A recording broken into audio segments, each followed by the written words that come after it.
Hello, today I'll share some tips for denoising bird recordings. Here's how the raw recording sounds.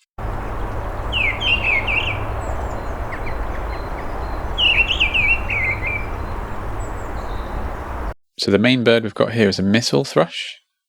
This can be a bit lower pitched than some other songbirds, which can make it harder to denoise sometimes because it's a bit closer to the frequency range of road traffic. I'll adjust the contrast by going over to this decibel meter on the right and then scrolling with the mouse.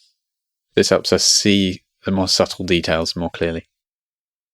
So in this recording we've got some things we want to get rid of, such as this at the bottom is probably a plane or something.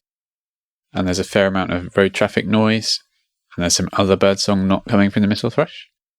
Something I might consider first is whether we want the sound to be stereo or if it can be mono. This recording was captured in stereo. Sometimes it can be good to keep things in stereo, such as if you're in a forest or somewhere that has a strong stereo reverb to it. But if you're somewhere without a prominent reverb, it can be useful to only use the channel which sounds best. I find that the left channel has a bit more of this plane, but less traffic noise, and the opposite for the right channel. Because the plane is so low in frequency, it's going to be quite easy to filter out, so I'll go with the left channel. To do this, I select the mixing module, then the left channel only preset, and then click render. I'll now go to the spectral denoise module and select an area that doesn't have any sound that we want to keep, and then click learn. This means it will capture what the noise sounds like and will actively remove it from other areas. With this module, I find it works quite well with a moderately high reduction and a low threshold. So I've set it up like that, and now I'll have a listen.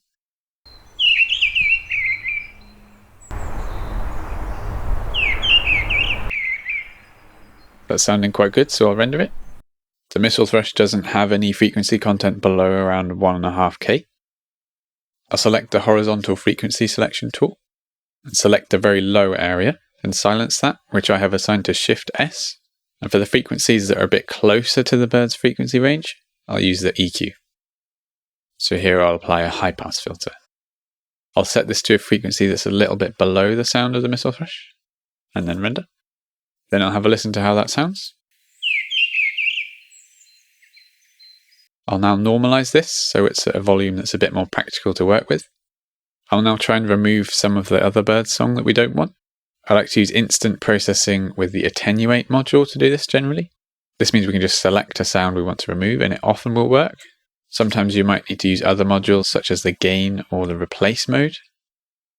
If the bird doesn't overlap with the bird we want to keep, then we can just select that area and silence it. But if it does overlap, then it needs a bit more manual tweaking. Such as here we have this sort of hissy sound at the start.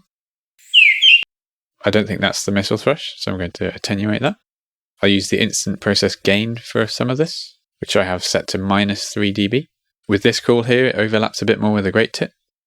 I'll draw over the great tit sounds, first with attenuate, then a bit of gain. I might now use spectral denoise again and select this section at the start. And here's how that sounds after a little bit more denoising.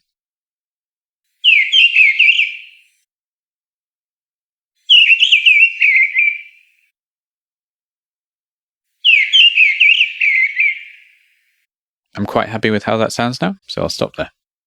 Thanks for watching.